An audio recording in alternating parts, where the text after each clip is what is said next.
and Nina Daza Morning. Puyat. Evening. Morning. Good evening, Nancy. Hi, Good Nance. evening. Hi, Anton. Oh, all right. And good morning to everybody watching on the live stream and most especially watching on the replay. And we have a very special discussion this morning with the Dazas, Sandy Daza and Nina Daza Puyat, together, of course, with the Adobo Queen.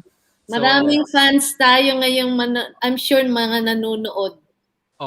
and guys, if you have any questions, you want to join our discussion, of course, feel free to join our discussion.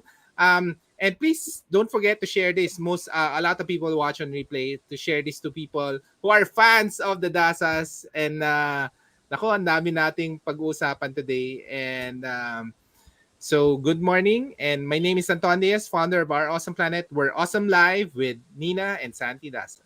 Can you Good morning. short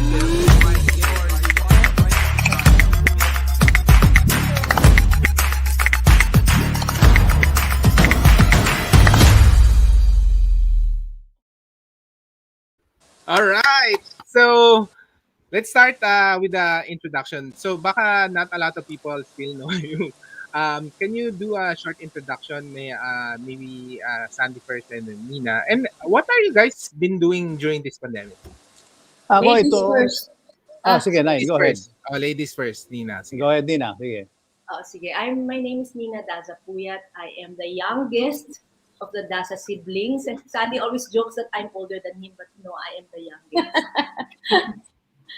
Yes, I'm a home cook. I'm a proud home cook. And also, I'm a cookbook author because I recently updated my mom's Let's Cook with Nora cookbook. Yeah. Marami pa. You're also a... Madami ako eh. Gino always master of none. Belly dancer. Belly dancer during the pandemic. Aminin mo. Hindi, biro lang.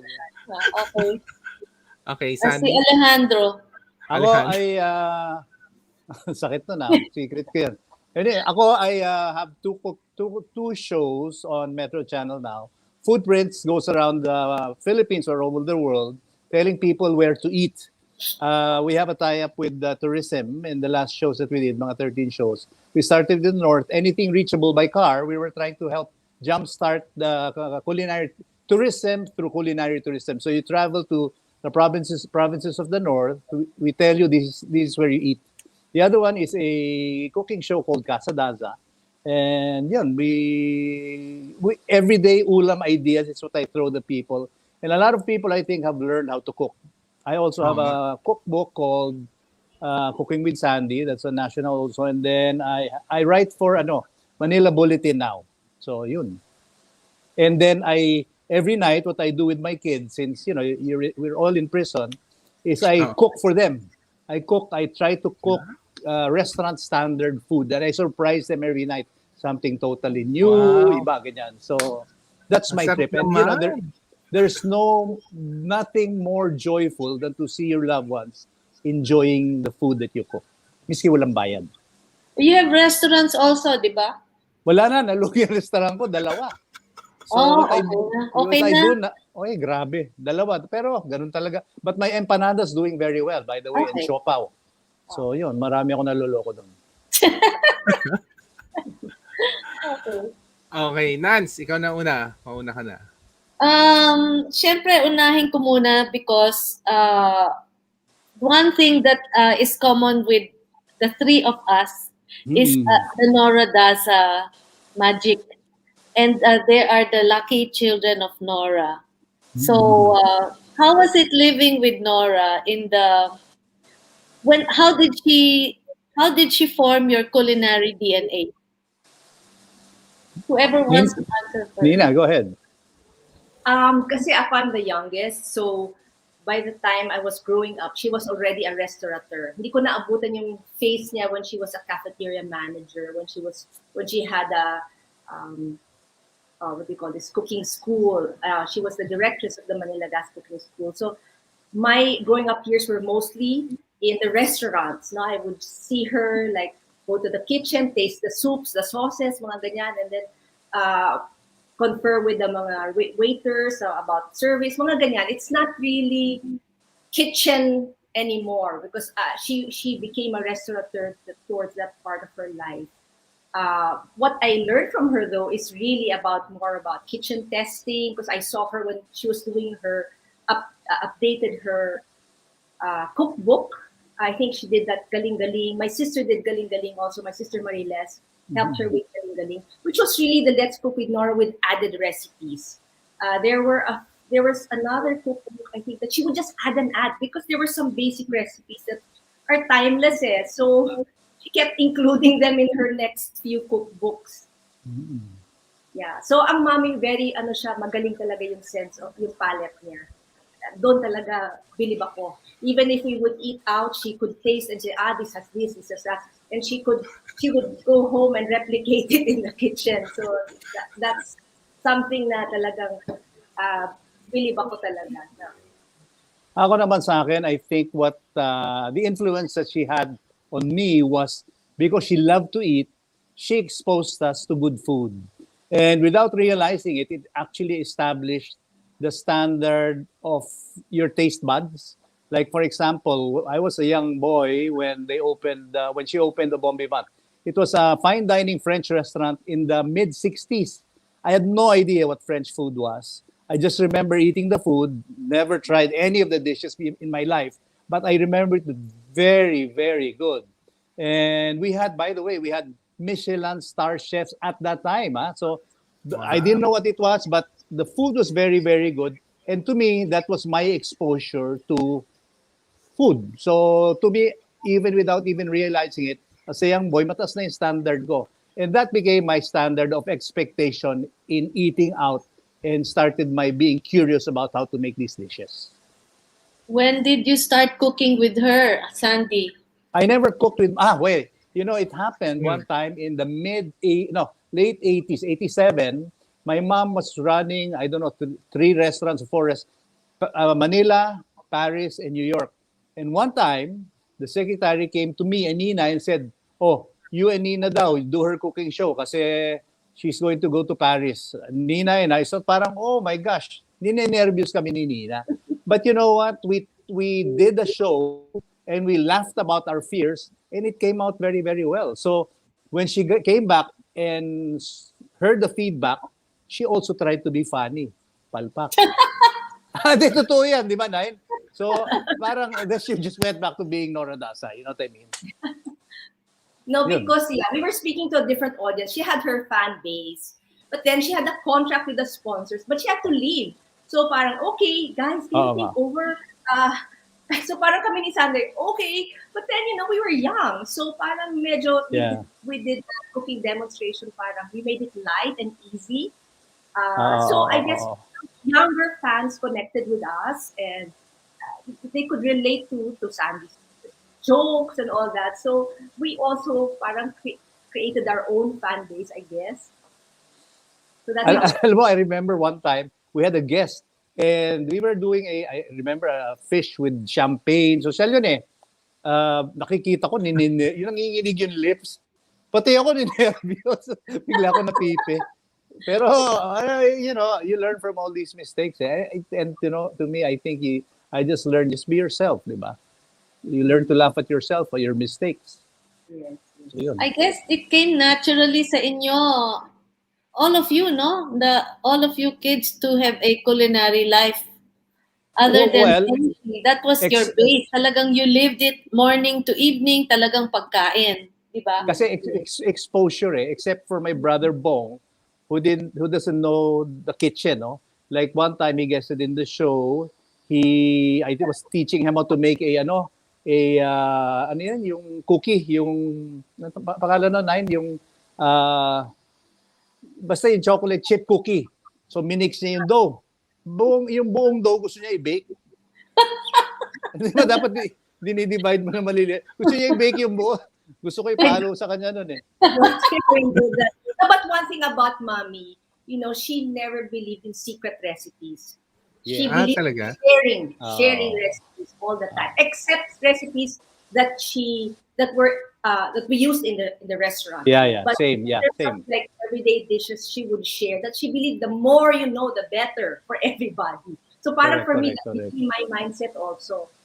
Yeah. Share mo, no, kung alam mo. Yeah, ano ba naman? Yeah. Many of the recipes kasi all over the country nga, napapansin ko, Anton and Nancy, when I go around, you'll be surprised at what the dishes you will discover in the provinces. The problem is, the kids don't want to pick up the recipe. And namamatay with the one who invents the dish. Sayang sayang talaga. No, dito sa Amerika, Nora Daza pa rin yung mga cookbook nila. Take note. Of course. Yeah. May base ka. It's a confidence-building cookbook. Now, the moment you learn how to cook, then you can divert. You can create your own out of the base. Yes, you can. Yeah, well, that's the next question. How did you transition from the Nora Daza shadow to Sandy Daza to Nina Daza Puyat? When did that happen and how? Nine. Go ahead, Nina. Me naman kasi, I got married at the age of 25 and I had 4 children. So I focused on being a wife and mother first. So alam ni Rach yan, Anton. So I focused on being a wife and mother. And then, but while doing that, I did food styling for the Monte Kitchenomics. So I learned, and then I had a column also I took over my mom's column in the Chronicle for a short while. And I also did recipe development. I was the one who invented tuna adobo for Century Tuna. Yeah, I remember. Grabe. That started the craze, by the way. That started the craze. Tuna. Yeah. So I was doing all those things. And then when I was mga almost 40 plus years old or 50 na yata, I was offered the job of editor-in-chief of Appetite magazine. So at first I said, I don't know anything about publishing, but then I realized I did recipe testing, I did, I did everything. I did writing, I did food test, food photography. So, oh my gosh, I think I'll try and do it. So I accepted the job and I got exposed to the world of publishing. So that's a little different from my mom. Food pa rin, but publishing naman. So I got to deal with a lot of, and I changed the mandate of Appetite from chef-centered to home-cook-centered. Because I believe that more people need everyday recipes. So that's what I did with Appetite. Teka, you were also the one who innovated Black Forest, diba? In ice cream, ko ba yun? No. Parang you were telling me something about that before. No, not me. Anyway, okay. Pero tama-tama yung move na yun to the home cook, no? Ahead of the pandemic. And then that prepared me to do the cookbook of my mom. Talagang parang so great. The way God was leading me, really. Galing. Sandy naman. Ako naman, growing up, of course, we got exposed to good food, no? And later on, you develop your own taste and your own taste buds. So sometimes there was a point in the cooking show where my mom and I could not be together kasi we would debate Kanya-kanyang lasa di ba? So, kami ni Sandy din. Ganun din. Alam mo, kanya-kanyang lasa Kung sa kanya masarap, sa akin hindi. This is how I can improve it. Sa kanya hindi. So after a while, ako na lang, mag-isa now. Pareho kay Nina, in the course of developing recipes for your viewer, marirealize mo na parang, the moment they go back to you and tell you, I enjoy the recipe that you shared, yan ang incentive ko And I've always focused on everyday home cooking ideas.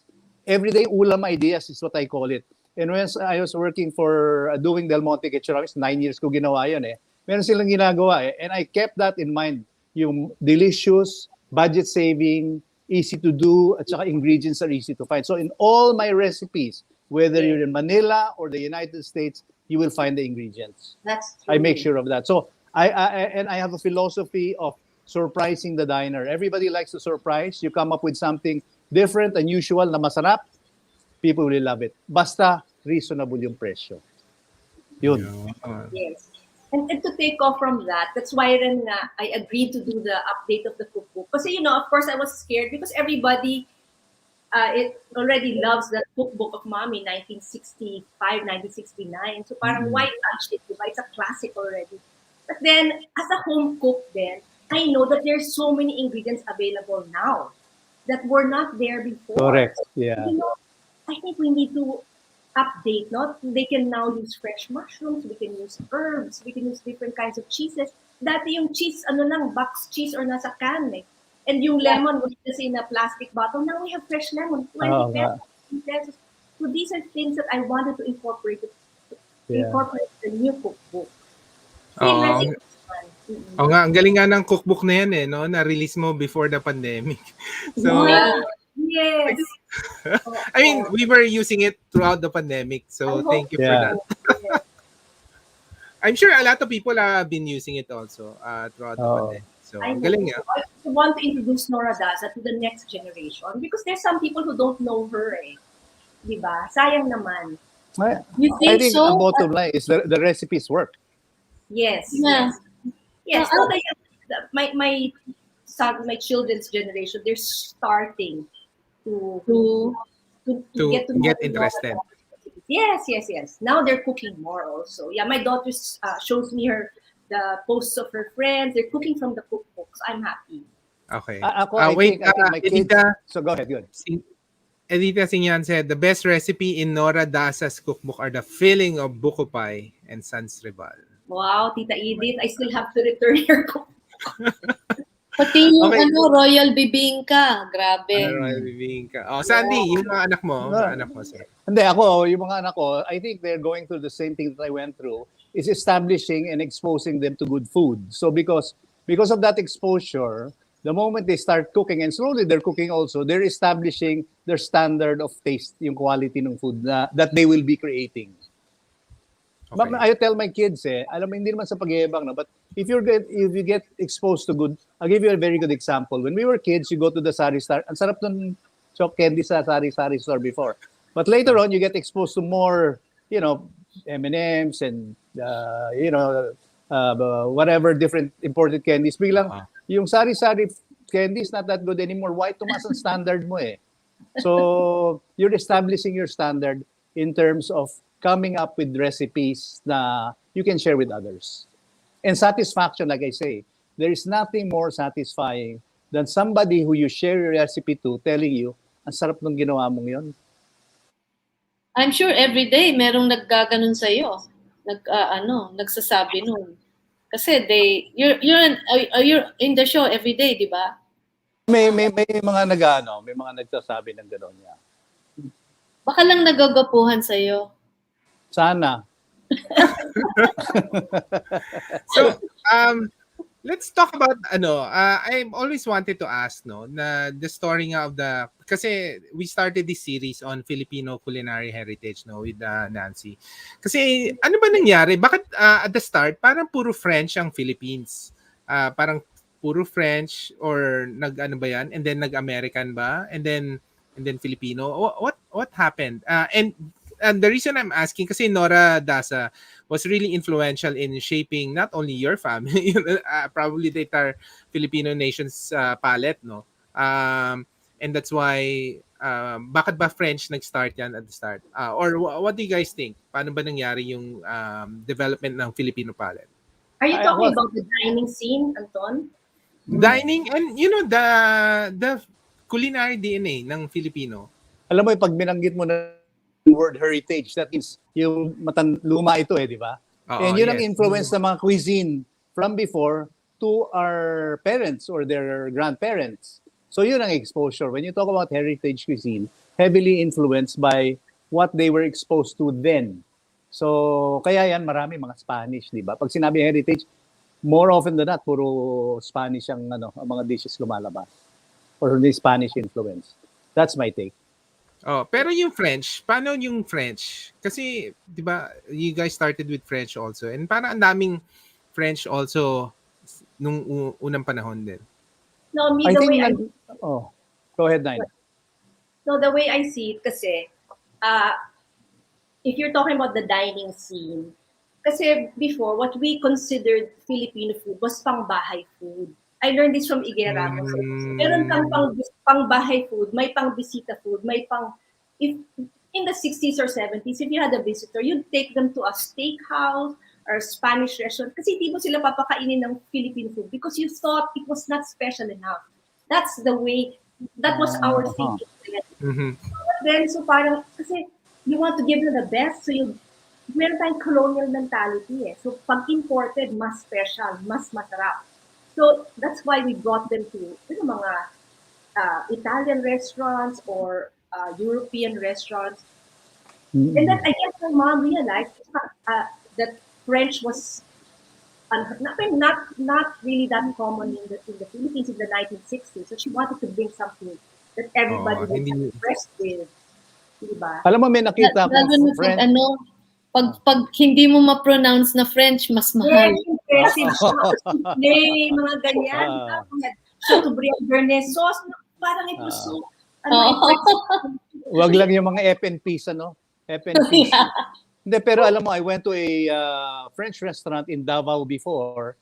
Ganun ang explanation ng may-ari. He was a Frenchman, and he was saying na parang during the olden times, heavily influenced yung mga dishes natin with French. In fact, if I'm not mistaken, in some of the menus of Rizal, may French dishes. Parang ganun. Yes. And Spanish also. That's why the Chinese dishes, they were named Spanish Camaron Rebusado because they wanted to elevate. Para they would sell it more mahal. Yeah, that's what Ang taught us.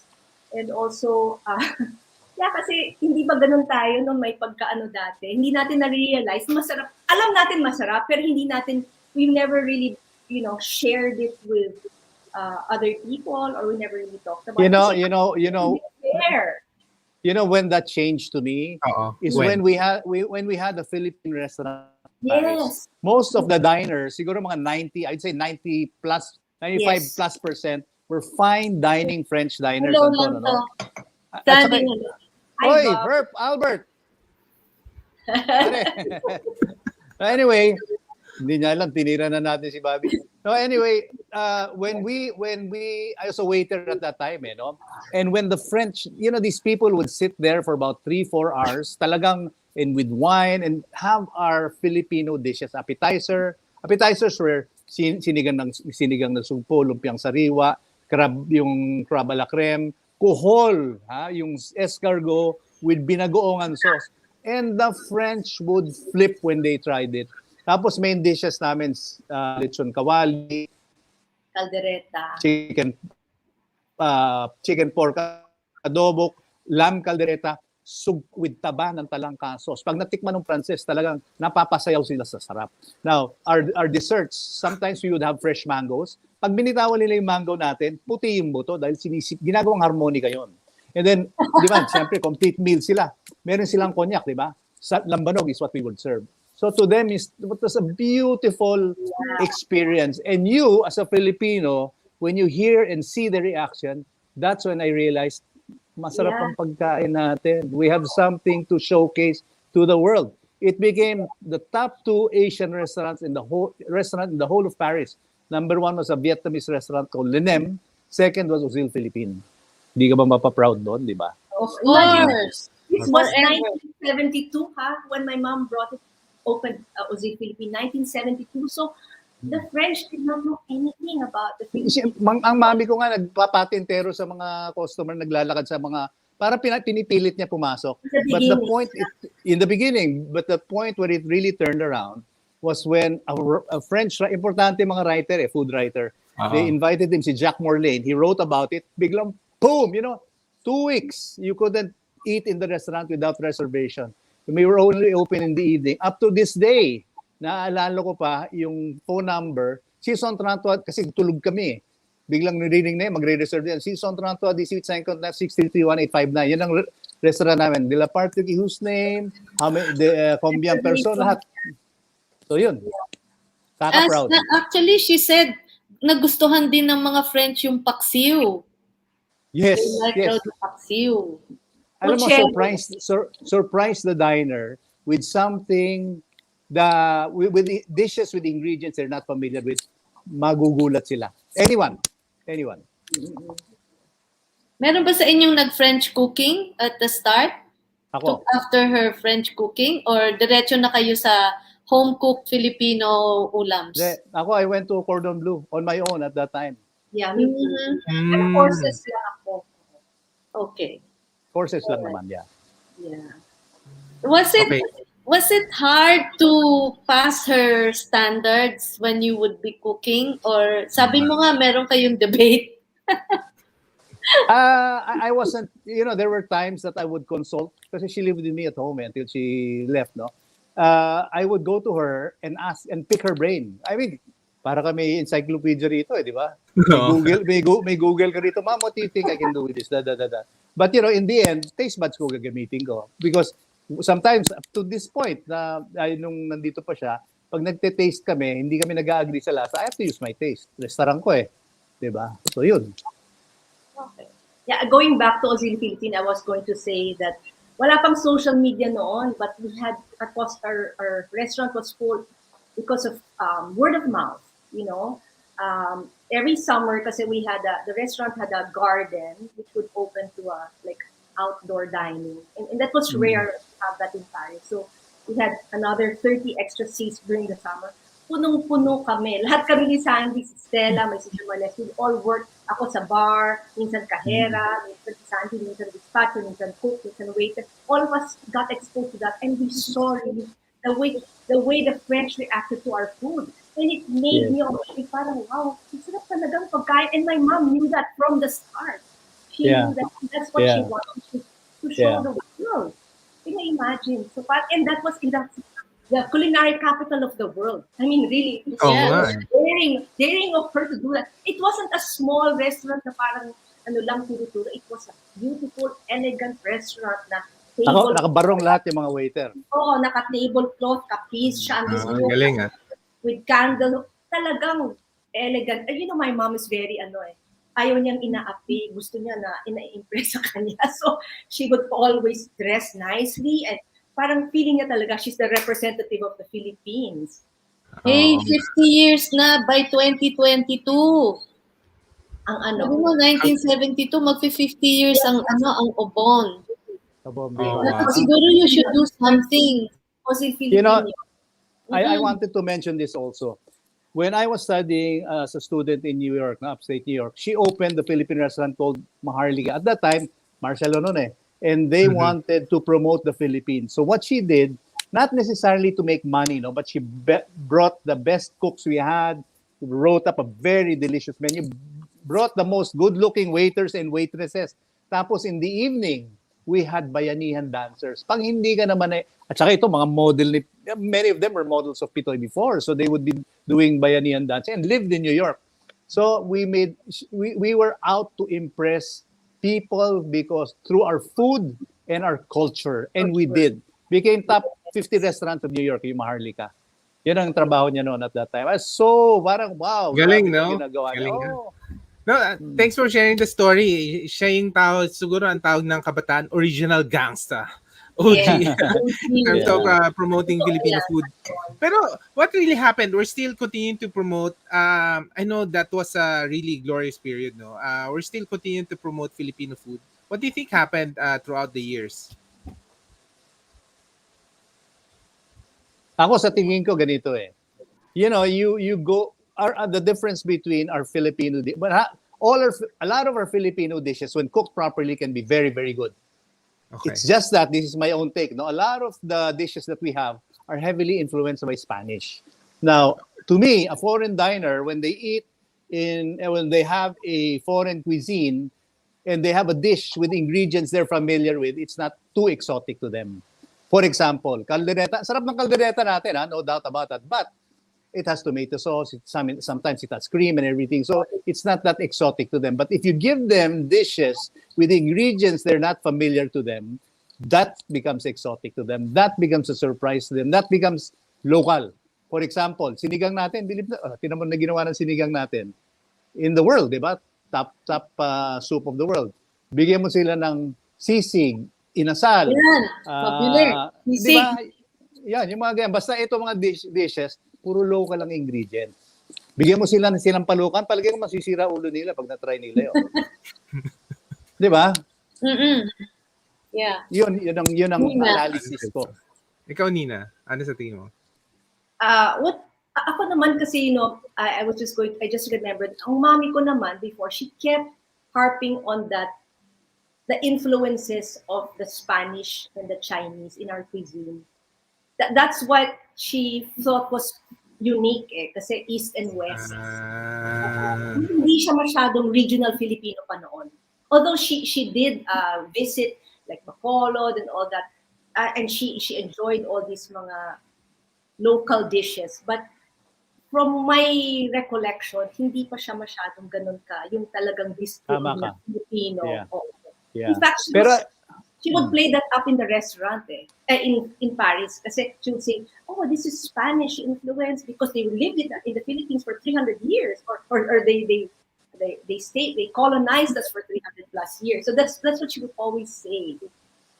Actually, si Nora may global profile na even before the global profile became popular. She had that already. Yes. Ang galing niya sa foresight, magaling siya. Yeah. Ang galing nga. And one thing I can say about you, Sandy, Nina, and of course your mom, is the passion. Kasi I think you live food morning, noon, night, evening, even when you're asleep. In fact, ito si Nina, may extension pa, gumawa pa ng tugtong. Yun na nga yung incentive eh. When you see satisfied people who you've shared it with, yun ang incentive mo eh. Diba? And, a couple of people have told me, I learned how to cook from your mom and from you. I'm watching you. So the very popular celebrity came to me once and said, I learned how to cook from your cooking show. Parang, wouldn't you be flattered, diba? So yan ang incentive mo. So you have to be very careful with what you share because people follow. Pag hindi masarap yan, sinabi masarap, binobola tayo nito. So credibility is very issue. Kanina ka pa nagsasabi ng masarap, i-describe mo muna, ano ba talaga sa iyo masarap? Give me an example, like anong lasa? Pagka naisip mo yung mahal mo sa buhay, yun masarap. Example. Gusto For example, ano yung lasa gila? Ano yun? Yung combination of textures. For example, nung kumain ako sa Aling Milas, natikman ko yung sisig nila, alam mo, talagang naisip ko yung mga anak ko tsaka yung wife ko at that time. So, natawagan ko siya, yung gano'n. Talagang, I want you to share what I'm experiencing right now. Parang gano'n. Anton, isipin mo, pag may natry ka, sabihin, maiisip mo yung, sana may experience sila na tatry ko ngayon. Ganon kasarap yung, kasi iba-iba level na masarap. Meron, masarap to. Yung iba, yung talagang, oh my gosh, mapapamakarena ka, di ba? Hindi nga, ano ka ba? Are you on the salty or salty, sour ba? I cannot say. Basta, when it's there, you will know. It's hard to describe Malalaman mo pag masarap di ba? Naintindihan mo si Sandy. Hulo. Si Nina. Ako malinamnam. Okay. I like the balance. I like the balance. Ano yung balance of what? Asim, alat? Give all. Give an example of a dish. Yung favorite mo? Oh my gosh, madami akong favorite Tsaka I like minsan pag may texture, like let's say crispy pata, it's soft and it's crispy and then the sausawan is maanghang. Alat ng ganyan. And you want to eat it again and again and after that you want to eat it again next week. I mean, I like minsan yung mga fine dining ganyan. Wow, it's impressive. But then next week I'm not gonna look for it. Yeah, once in a while, no. Right now, but next month I'm not gonna think about it. That's the way I appreciate good food, but iba rin sa akin yung depende sa mood. Comfort food din. Oo, iba rin. Okay. Meron ka na ba sanding dish na lumagpak na naging palpak? Syempre, there are days when, lang namang 100%. Madami. Sinasabi ko sa kanila, ito recipe ng mami ko. Hindi.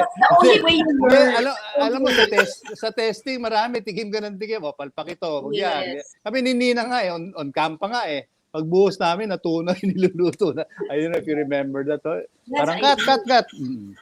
Oo. Nangyayari yan. Ang mami sabihin ko, never. Yabang ko naman, di ba? No, that's the only way you learn. Even my mom. For sure, my mom mistakes. Minsan gumawa siya ng ensaymada, parang bato Alam mo, Nancy, kanina, you were asking about yung masarap. The other day, kumakain kami, fried pork chops Tapos kanin puti, at saka binigyan ako ng taba ng talangka ni Alito Campo. Oh my gosh, ang sarap. Talagang ibang klase. Pati mga anak ko. Yung Paano mo tamang-tama yung kinain? balansin. Ha? Ang Paano mo sarap. kinain? Pati taba, ha? Kinakain mo, ha? Taba ng talangka. Once in a Hindi, while, pati taba. taba ng pork chop. Yung gilid na may rubber band. Kunyari, papahagingan mo, hindi mo kakagatin pero may kasama. Niloloko mo sarili mo. Ganun, di ba? Hagingan. Niloloko mo sarili mo. Pero ang kitab ng lips mo pagkatapos. Ay, nako. Si Sandy nga nagkwento pag kumain ka ng mainit na ulam like adobo, tapos kumain ka ng Coke, may circle doon na ano. may rainbow. Tapos, Ay, nako. dumidikit yung yelo sa ilong mo, no, napapaluha ka. Yung...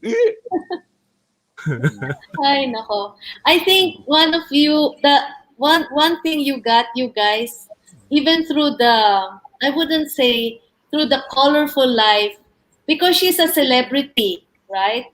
Through the colorful life of Nora, nakadevelop kayo ng survival humor, sense of humor. Kasi marunong kayo eh. I mean, you're not the types na may ere, na, oy, anak ako ni, Nora, ha? Huwag niyo akong lapitan. Mga ganon. And she said, down to earth. And Nora was also like that eh. Kasi I remember, Ganun ba? idol ko siya. Nakita ko siya sa Unimart. Hinawakan ko yung skirts niya. Hindi naman natanggal, ha? Tapos, sinabi ko, Nora, I love you. Sabi ko nga, hi girl! Sabi niya, how are you? Na ako, natulala. Wala na akong masabi. Na gano'n na lang ako. Pero, she was so down to earth. Yeah. And people would greet her in Unimart. And I guess it's the same with you now. Diba? When people see you in public, hindi naman kayo, diba? Isnabero. Ano kayo eh? You got style. Alam mo, nakakatawa because I have friends from UP before. Pagka parang ini-impress mo sila na, laban ka dyan. Alam mo, simple lang sagot niya eh. Ba't? Kumakain ba ng bato yan? Di ba? Ganun lang eh, di ba? Kumain ka ng bulok, masisira rin siya. In bottom line is you're all the same. Yeah. Di ba? Yeah. Yun lang. So yung culinary heritage ni Nora, sa inyong dalawa lang ba or with all the other siblings? And my sisters also. Anton, sisters sorry. also. So sa third generation, sino meron na bang who's getting into it seriously? Nina. All my kids know how to cook. That's because I exposed them here in my home. No, they grew up seeing that, and I'm so impressed with my daughter and my son. All of them can fend for themselves. As in, pwede silang mabuhay. So, I'm happy about that. Pero hindi into food. No? Not officially into food at all. Yes. And some of our pamangkins also. My sister's sons, Marile's sons, Eduardo and Charcy, and Stella's kids also. Toby, Bettina, and Bolo. They can cook. And Sandy's kids. Yeah. Si Daniel, yung daughter ni Sandy, magaling mag-bake. Yeah. Ilang taon na ang panganay mo, Sans? Oo, ilan na ba? 63. Hindi, 32. 32 na? What about your sons, your kids? My kids, like I say, they're following my footsteps in establishing their yung taste buds. And I have the recipes that I can give to them that they can follow. They know how to cook. So, nag-culinary arts then, short, brief courses then. I mean, confidence building courses. So, I think they'll be okay. May plano rin mag-TV or... Ay, yung dalawa kong lalaki, mga partista, kaya lang lagi namamatay sa probinsyano. Nasa probinsyano ba? Franco. Okay. Alright. So nakikiusap ako kay Coco Martin din layo. Anton, I was thinking about your question about what happened to the Philippine kasi I was thinking now, I think social media definitely helped because now we can see how, what the food scene in the provinces, madaming mga ina-upload na stories about how to cook this dish and that dish, some different. And then we get to appreciate more. Kasi dati wala naman yun eh. Wala tayong opportunity to travel. Or maybe a few did, no? But iba yung nakikita mo siya like with the click of a button eh. Iba now, everybody's like learning about different indigenous ingredients from, let's say, Bacolod or Davao or whatever. So parang I think now people have more interest. They're taking pride in their local cuisine. Yeah, I think in the last 20 years, no, nagka-internet, that really helped. And then pagka may mga influencer, mga celebrity eating this, parang naaano din sila, naengganyo sila. I think Nina also are sharing the stories about our experiences with foreigners will pass on to those local in the provinces who it'll make them realize na, you know, our food is pretty good, it's worth sharing with foreigners. So yung na-test na namin eh. Nakita namin yung reaction. You want to talk about the culinary capital of the world at that time, Paris, 'di ba? So na-impress natin eh. So with our food, magugulat ka, nakakatuwa eh. So it's a and with nice Sandy's show encouragement. Foodprints, that's really, really good. Kasi talagang he goes to different provinces. Dami niya na-discover and then everybody gets to know about it. Magugulat ka sa mga na-discover namin. I'm yung sure. Yung mga manang na You learn so Rales, much. ganon, gagaling magluto noon. Yeah, so when has the Filipino cuisine arrived na? Nag-arrive na ba tayo? Andiyan na ba tayo? Yeah, definitely. Kilala na tayo? Yeah. Alam mo, we were invited. Si Claude was the year before ako. The following year, we went to Memphis. Merienda. Nag-ano sila eh. I don't remember what I served, but one of the dishes I did, I went to a Filipino store about spicy longganisa. Ginisa ko, pinalabas ko yung taba, inusok ko sa barbecue stick, inihaw. Alam mo, impress yung mga foreigner. Hindi nila ng pag-uwi nila, pag-burp nila, patay sila. You know, very simple Filipino dish. Take for granted. Ako, enjoy yung foreigner. Oo. May tanong ako sa taste profile ng Filipino. In terms of chili, I noticed wala yung chili profile at the start. Or I'm not sure if Nora is fan of chili also. No. Bakit nga ganun? What do you think? Ako, exposure, if you got used to it as a child. There's no chilies at the time ba in Manila? Hindi masyado. Meron. Ako hindi masyado. Pero now I like Kasi it. noon, yung chili sinasabi nila pang inuman eh. Kailangan maanghang para tumuma. Mas marami. Tama. Pero sa akin kasi pag sumobra anghang naman, namamatay na yung lasa. Gusto ko kalabit lang muna. Yes. I agree. Siyempre kasi also yung chili growing area sa mga Bicol, doon maano talaga sila. Oo. Hilig sa maanghang, sili. Nagutom ako ron, yung Bicol Oo nga eh. Dito may magaling magluto ng coconut. She said, when you're cooking with coconut cream, lutuin mo muna ng hiwalay. Pakuluin mo before you add it to your other ulam. Para hindi mapanis. Yeah. Usually, you add coconut cream pag nasa gitna na. Correct. Everything, then you add it. No. Gusto niya, you cook it and bring it to a boil, then you add it to your You use the coconut milk to simmer, then the cream is finishing. Yeah. Mm-hmm. So, let's go into favorite dishes. Anong favorite dish mo, Nina? So, you said you couldn't think. You have to think. That you cook, that you think, that the dish that you think you cook very well.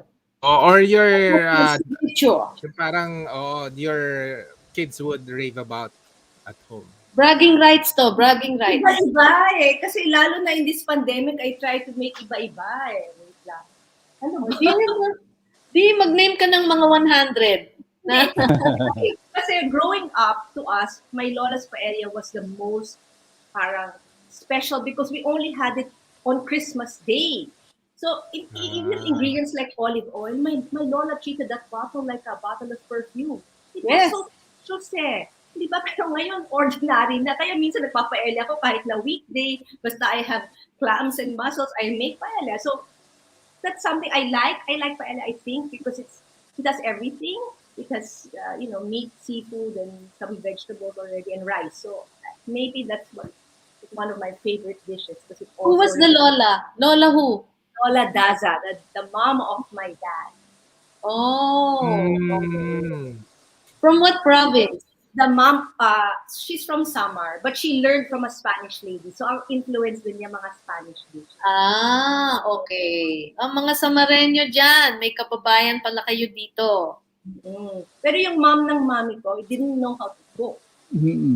Ah, That's why my mom learned how to cook because her mom didn't know how. Kapampangan pa yon. oh, Kapampangan yun. talaga. So, She hindi was a namin siya- Villanueva, di ba? Guanzon. She Guanzon. was a Guanzon. In fact, her father was the first governor of Pampanga. Yes. The Guanzon. Kapapangan ng roots ng ng Dasa? No, Guanzon yung mom ko. Yung mother, my lola was a Guanzon, mom ng mom ko. Guanzon, Kapampangan. Yes. And your lolo built the seawall? Diyan sa Luneta. Araneta Coliseum. Tsaka Araneta, Galing. Those are historical trivia that, Anton, hindi alam ng mga tao. Pagod na pagod siya nun. Pagod na pagod siya. Man, she wrote about that in her cookbook. She dedicated her cookbook to her father. Yeah. In fact, I'm getting your cookbook. Give me 1 minute. Pero we have to ask Sandy. Sandy, ikaw, ano yung signature dish mo? Oo. Para sa akin, yung gustong-gusto ko, tostadong adobo na tuyo. Wow, sarap! Wow. Ano yung pakadustadong adobo na tuyo? So, parang crunchy siya. May sauce yun eh. Tapos, papa-evaporate. Papalambutin mo muna, tatakpan mo. Tapos, pag tinanggal mo yung takip, malambot na yan, di ba? So, may sabaw siya. Then, you let it evaporate and then you let it fry in its own oil. Tapos, yung liempo, itatalbog mo sa kanin. Tapos, magkakamay ka. Yun yung sasabayan ka pag kain mo ng Coke. Pag inom mo ng Coke na malamig. Yung yelo dumidikit sa ilong mo. This is the cookbook that Nina remastered. Galing. Dala mo lahat ng cookbook mo dyan sa US. Dyan, Nance, dala mo. Dala niya lahat ng cookbook niya. So, Actually, dala ko rin yung cookbook ni Sandy. Dala ko yung mga cookbook ng mga friends ko. Andiyan, sa taas. May mga binibenta ako. Biro lang. Nasa national lahat yan. Yeah. Or online shopping. Okay. Maybe we should ask, ano yung bucket list nyo?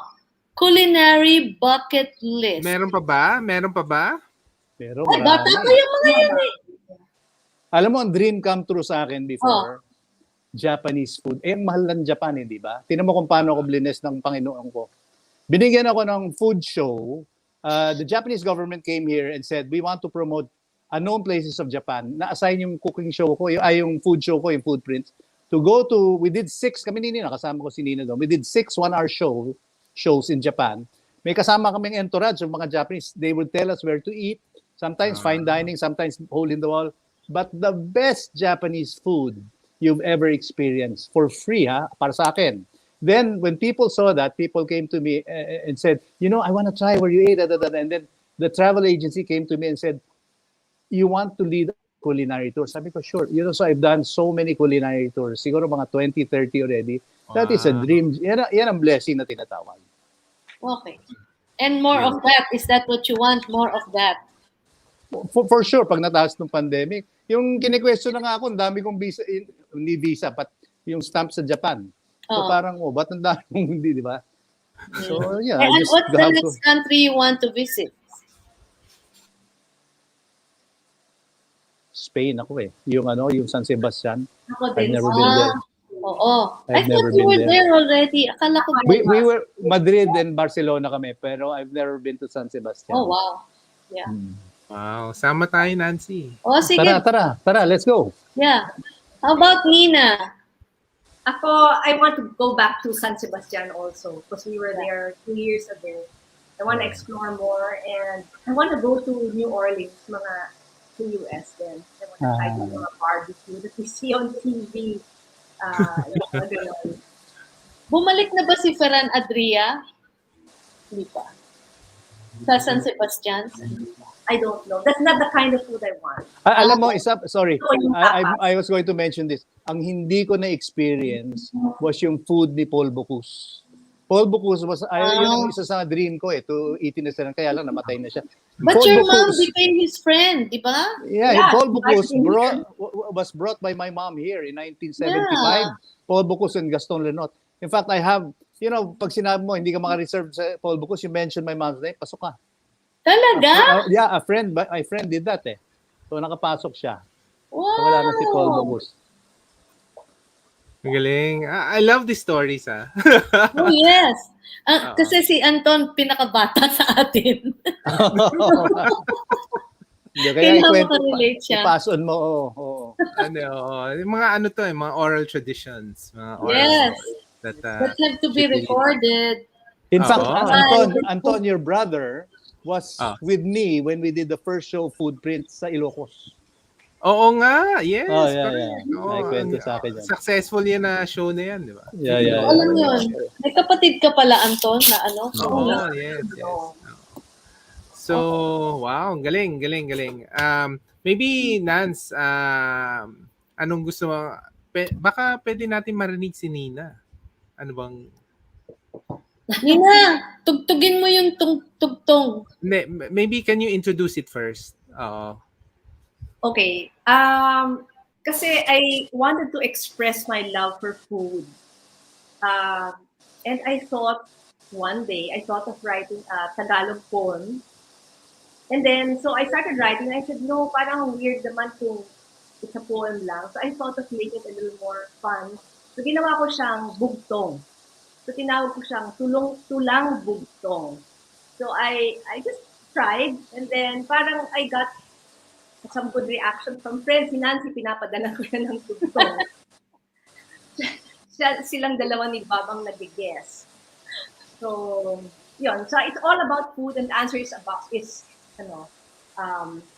food related, syempre. Sample. Tapos Nag-guess mamaya si Sandy naman pakakantahin natin. Sige, guess nyo ha. Tula na lang. Oh. Wait lang. What I was gonna say? Sige. I have sample here. Okay. Ang title ay Patag. Okay, Anton, ikaw ang sagot. Alam na ni Nancy. Umpisihan sa pagpili ng tamang hugis nitong gulay na mahaba't makinis. Sindihan ang dyaryo't uling na sabay, paypayan ang baga hanggang mabuhay. Paikot-ikot ihawin silang isa-isa, mistulang sundalong nakahilera. Kapag naiba ang kulay ng balat, di baling masunog basta't matuklap. Kahit mainit, sige na't balatan, habang umuusok, daliri ingatan. Kapag hubot-hubad na silang lahat, pisilin ng tinidor ang buong pangkat. Tangan-tangan ng kanilang tangkay, sa binating itlog dahan-dahang ilagay. Mas masarap pag may konting giniling, mas mahirap lang silang ipagsipin.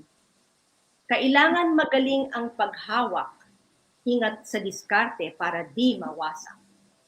Sa mantikang mainit na bumubula, iprito na hanggang mamula-mula. Ilang minuto lang maari nang ihango, amuyin langhapin pagkabango-bango. Walang kasing sarap basta't may kanin, basbasa ng ketchup na gawa sa saging. Ano, Anton? Tortang eggplant. Yay! Galing. Marami ba yan, Nina? Marami ba yan? Imagine, hey, Nina, gawin mong kanta. Bibigay ko kay Oo, kanta. Ayan, maganda yan. Gumawa ng kanta. Wait. Meron Nancy. gagawa. Nancy first. Kailangan sample muna para alam ni Nina. Sige. Yes. Sample ng konti. Adobo Kahit song. yung ano lang. Oo, sample ng The Adobo Song. Ang haba. Yeah. Hindi, ano lang yung... One day I got gutom. I decided I will cook. What ulam will that be? I'll get my recipe book. Aha, on page 88. Slow cook adobo daw. Tagal the cooking time, like beef nilagang sabaw.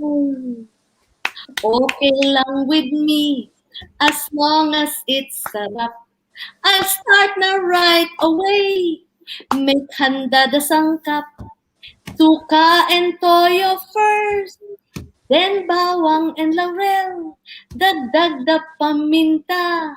Betsin, sige, I won't tell. Oh, hanggang doon na lang. Padala ko na lang ulit. Oo, pwede, Ang saya, pwede. ang saya. It's really an expression of your love. Yes. So, Oo. you know, Pero Nina, sabi na nakausap namin si Roger Singson, no, yung gumawa ng song. Sabi niya, nag-start yun sa sa lyrics, sa poem. point. Tapos ginawa nila Sabit ko yan, ha? Okay. Ngayon si Sandy naman kakanta raw. Oo. Wag na lang. Mag-ano na lang ako, magsisirko. Kakain na lang ako manok na buhay. Yeah. Hindi. Stand-up comic yan si Sandy. Well, Meron ka bang food series ng stand-up comic mo? before that, walang nakakaalam si Sandy is an ace badminton player. And he's a sportsman. He's a sportsman. Hindi lang badminton. Marami ng yan. Ayan siguro yan ang balancing life mo, no, Sandy? That's your balance. And also a good Christian. Oh, thank you. Yeah, I try to be. Yeah. Try lang. Right, mahirap akala mo. Akala mo, di ba? Kunyari, pahambol ka, ang hirap. Ay, nako. Yeah. Talaga, grabe. Kasalanan ng babae yan eh. Yeah, so you've said the bucket list, and Nina wants to go back to San Sebastian. But what is one special memory of Nora? Just a very one moment, Nora moment that you have that you will never forget. Just one Nora moment. Can I share? Ako meron. When we were taping her she did a ratatouille at her home, and she said, Nancy, you have to taste a little at the start, in the middle, and just before you serve. And I never forgot that. That for me is very important. Anyway, not a moment. I'm sure yung inyo mas matindi. Ako sa akin, I was a young student. I was in Paris at that time. She was going to fly back to New York or Paris, and I was alone. And they were going to leave the restaurant to me. And I said, Mom, what am I going to do? She told me one thing that is so simple but loaded with responsibility. And she said, if to you it tastes good, serve it. So sa akin, grabing responsibility na yan, because my taste bud will decide whether to serve a dish or not. So you have to keep your taste buds in tip-top shape. Diba? So yun. And I tell that to people. Alam mo, exposure. When people ask me, my kid wants to go to culinary school, what advice can you give them? Sabi ko, eat everywhere and try everything. Up your standard ng taste buds mo. Okay. So yun. Galing. Even wines? You're Alam mo, still of course. wine? Hindi ako marunong masyado sa wine eh. I mean, you have to drink wine a lot to be able to become good at it. And I don't drink that often. Okay. I don't drink that often. And of course, Nina, what a moment. It's more, I guess, when I was a kid, seeing her, like what I described earlier, go around the kitchen in the restaurants, tasting and commenting and adjusting the flavor of the food. Parang it stuck with me that she was really all about quality, protecting the standard of our dishes. Meron pa ako isa pala. I remember one time she brought us to this fine dining French restaurant in Paris called Chez La Serre. And she brought me, and she invited the executive chef of Air France at the time, Michel Ripoche. And we were eating. But I remember the best dish I ever tried was a dish called Ragout 74. Scallops. Talagang fine dining, delicious restaurant. And she was trying to tell Monsieur Ripoche, these are the dishes I want to serve in my restaurant in Manila. The next day, we were in his country house in Provence, in the province of outskirts of Paris. And Miss Posh was cooking for us, teaching her how to have these new dishes that she in turn could serve in a bomb fan.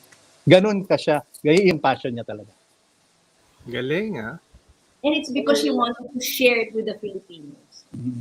That she wanted to share it with others. She wanted them to experience it also. Pero may kikwento rin ako. Di ba, my mom, you look at her, you fine dining, you know what kind of food she liked? She liked corned beef in a can, at saka yung Jollibee Champ. Ang favorite niya kasi is delatang corned beef and pork and beans. Pork and Anton. beans, yeah. Kasi during the war, my lola and lola kept 1 can each of corned beef and pork and beans at the beginning of the war. And then pagka may birthday at Christmas, saka lang sila maglalabas ng 1 can and then they divide yan sa kanila. That was their special occasion food. So throughout her life, even when she was her 70s, 80s, pag binigyan mo yan ng bisadong corned beef at pork and beans, wow, happy na siya. Wow, that's very nice. Something I never knew. Wow, ang galing. Yeah. All right. So, any more things that you would like to add just about yourself now? Marami na tayong Nora moments. And you also, Sandy, that you would like to share, or maybe cooking tips or secrets or plans or future experiences or future programs? Oh, wait, nawala si Nina muna. Nina. Well, me naman, I guess I just want to tell them about the new cookbook. Let's Cook with Nora. It's available in Shopee and Anvil. I hope that they will give it they will try cooking more from the cookbook, because my cookbooks, like maybe 4 times a week, I use my own cookbook. Is it on Amazon? Is it on Amazon? I don't think so. Yeah. Maybe And it should be on Amazon because that's where everybody's shopping now. You tell, may ebook na siya, Nance. May ebook. They sell the ebook. Kaya lang, I think the ebook is the first edition because we're already on the second edition.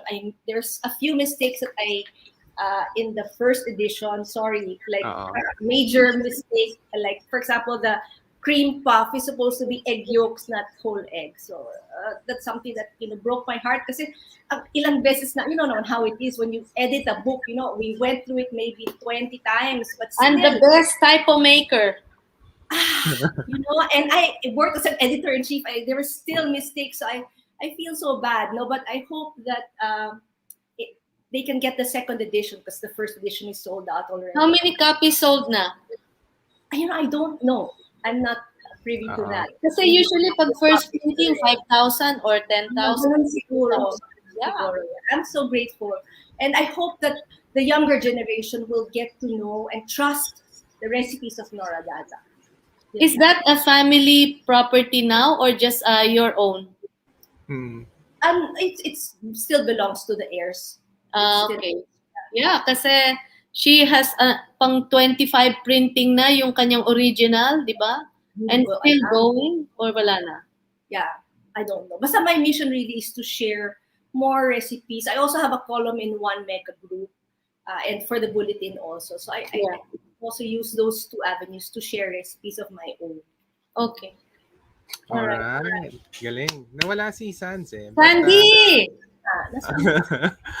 Ang galing nga, no? Pero kailangan physical book kasi like sa amin sa kitchen talaga, nasa kitchen talaga yun eh, para tinitingnan mo. Mahirap sa ebook eh, mag-follow na recipe. Ito kaya ako kino-cover kasi nalalagyan ng mantika. So, sorry, nawala. It's Sandy. Okay. Nawala ako. Yeah.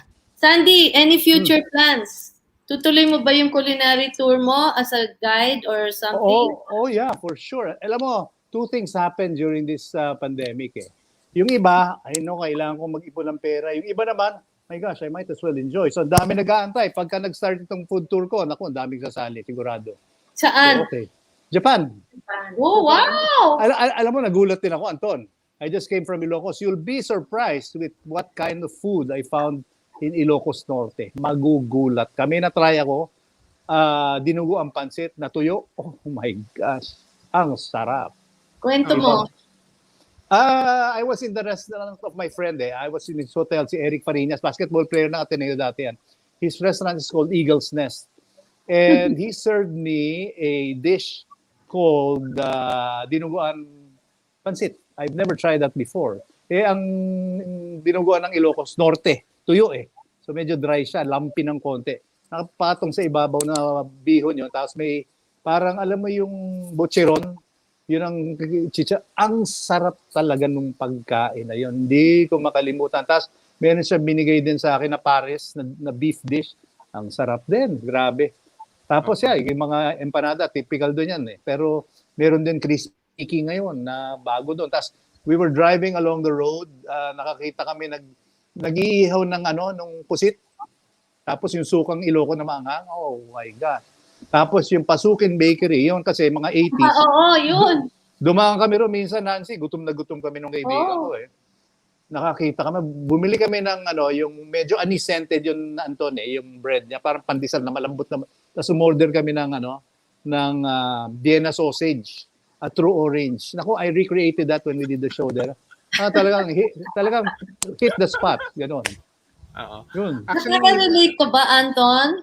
Nakaka-relate ka? Nakaka-relate ako, pero recently kasi we've gone around, but also in the recent Cinemalaya, there was actually a short film about Ilocos food and how they are dying. Kasi the young generation didn't want to continue it. And it was a pandemic film, and during the pandemic, a lot of them closed down actually.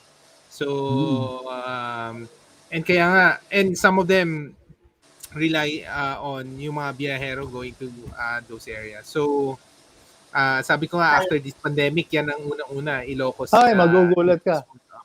Yun na, all my shows are on YouTube. Meron isang masarap na restaurant called Bistro Candon. It's run by Chef Nick Rodriguez. Hayop yung, at saka fine dining yung presentation niya. Galing La Roche ito. Na Ilocos. Yeah. Ilocos. Anton, to your point kanina, my other message to the younger generation is really document those recipes. Interview your mom, your lola, your yaya. Yes, correct. Pababayaang mawawala correct. na yan. Pero actually yun nga yung tanong ko din. Doon yung mga, kasi like for example si Rach nga, mga lanay nila or kaldereta ng tito nila. If they ask, they will always say secret. And so, the recipe dies with them, di ba? Paano, how can you teach Up to you to convince them. Kahit na, kailangan talaga pasulat yung recipe, proportion, yung measurements, ganyan. Kailangan add something. I will share kasi some cook by feel So, you have to shadow them. When they're cooking, you ask, sige, ilan cup yan? O sige, ganyan. Minsan ganun You have to be determined then. Sabi rin ni Edith, sometimes if it's necessary, bigay mo yung brand. Because sometimes the brand itself has something to do with the taste na gusto niya. Very true. That's so true, Nancy. Yeah. Very, very true. Thanks, Tita. Talagay ka ng CCTV. Hindi, alam mo ako minsan, ginawa ko na yung tumabi ako, tapos pinapanood ko na ganyan. And meron siyang isang secret o dalawang secret na ay yung pala yun. Huli mo na. Kung marunong ka more or less, makikita mo, okay, kuha ko na. Sayang Anton, mamamatay recipe. Marami. Mawala. Actually, yun nga yan ang usapan namin palagi ni Ray. Sabihin sa akin, na-miss ko na yung ganyan ng mami ko or ng tita niya, tito niya na kaldereta. Sabi ko, asan na? Wala na daw. Namatay. Pero alam mo, kwento tayo ng kwento, pero yung mga anak natin, feel ba nila yung mga nakain na natin noon? Is our masarap the same as their masarap? Or do we have to educate them? That's where your recipe comes into play. You have to be very specific, pati to the last. Ako sa akin, pag nabigay ako ng salt, hindi to taste. Itong exact measurement yan. Okay. Sa akin, exposure ng mga bata. The things that before they didn't like, now they like it na. Like, for example, in Chinese na matcha, my son was like, she doesn't like the smell, but now, like, my daughter now loves it. Yung mga ganyan. Yeah. You have to expose them. And then maybe when they're older, even the times when we were younger, parang I didn't really like also Russian salad when I was young, but now I love it. Because my lola would always serve it. Ano yung pink salad na yan, no? All the grown-ups ate it, and I never touched it. But now, we like it. So, kailangan na i-expose yung mga bata. Kasi like recently, durian, let's say season ng durian. Ngayon, pinapatikim ng durian, ayaw nila. Pero pa unti-unti. Pag wala makain, durian lang yung nandun na dessert. Kakain. So, you realize mamaya, kasi may memory associated with your parent. There's this connection. Alam mo, Anton, may na-try ako sa General Santos dati. Durian espasol. Ang sarap. Wow. Di ba? Gandang idea. Bantot, pero ang sarap. Oo, ganda. I don't find durian mabaho eh. I like the smell actually. Yeah. It just stays long in your hands. Creamy, di ba? But Nance, we ate durian in the Davao once. Yeah. Nalala mo? Galing. Alright. Ganunin sa face eh. And then you wash your hands on the shell. Yeah, on the shell. Hindi, rub mo lang sa faucet, sa bakal. Ganun mo lang yung kamay mo, matatanggal yan. Nanaginip ako nung gabi yun eh. Maraming salamat Maraming salamat, Sandy and Nina. Thank you, Anton. Thank you for all the people watching. May mga nanonood, sila Wyatt, for example, and Marky, Buhain. Si Marky. Yeah, hi, Mark. Sarap ng pagkain yan. Italian food yan. The best. Marky. Hi, Marky. Pati yung baking ng wife niyan. Magaling. And hi, Wyatt. Also, Aching Lilian. She didn't work for my mom, but she was a Maya Cook Fest winner. Yeah, si Aching Lilian. Maya Cook Fest winner. Okay. All right. And just some final message siguro, Sandy and Nina, especially now, of course, all the restaurant industry is suffering, no? But there's a lot of home-based activities happening. I think a lot of the young Filipino kids will really enjoy this period in their time. Ang dami nila nakain, no? It's either home cooked recipes or deliveries. Any final message that you want to impart to people watching this episode? Awkward. Ako sa akin, parang ano lang, yung eat everywhere and try everything. Expose your taste buds. And if it comes to about in the topic of cooking naman, start with a good, simple, confidence-building recipe. For those who are experienced cooks naman, at least the recipes that I share, meron kang bagong may i-share sa family. Kasi you can have the most delicious dish, but if you cook it too often, mabobore yung family mo eh. So you have to come up with something different, something new na masarap. Where do you share it, Sandy? Meron ka bang sa Facebook ba yan? Nasa YouTube. Nasa YouTube. Nasa YouTube. Cookbook ko, yeah. Alam mo, I'll come up with a new cookbook kasi ang dami kong sinusulat mga recipes because of the cooking shows. Ino-compile ko yan. Okay. Alright. Thank you, Sandy. Nina. Thank you, Nance. Anton. Ako, as a home cook, my problem now in cooking is access to ingredients. So just be creative. Just keep on cooking. Try out different cuisines, different recipes. Don't be afraid to fail because you'll get better. And support local businesses. Madaming mga home cooks dyan who are starting your business. Support them. Try to order from them also. Pero you can't order takeout food all the time. So also cook at home. Encourage you to cook at home. You'll enjoy it, and I hope you will find the joy in cooking for your family. And of course, the cookbook. It should be a guide. It should be in every kitchen. Yeah, may base ka. Pati yung cookbook mo, Sandy, yung mga yan. Those are talagang mga basics. Yeah. May last question ako pero we'll pick up Tanya Lee. Missing the crab pancit of Casa Daza. Oh, Casa Daza. Oo nga eh. Crab pancit. Berba Aguinaldo, thanks for the inspiration. Berba Aguinaldo. So, Sandy, maybe Sandy, I wanted to really ask you kasi a lot of home-based businesses are flourish during this time. and a lot of them are actually thinking of opening a restaurant. But you have undergone that, that whole experience, di ba? Yeah. Opening a restaurant and closing, etc. Any advice for them? Kasi maraming lalapit sa kanila, oy, magbukas tayo dito, ganyan. Or do they continue to keep in home base, or any advice? Ako sa akin, start small and then let it grow on its own. And if you can do it on your own, I advise na do it on your own. Kasi minsan mahirap more often than not, nag-aaway pag partners eh.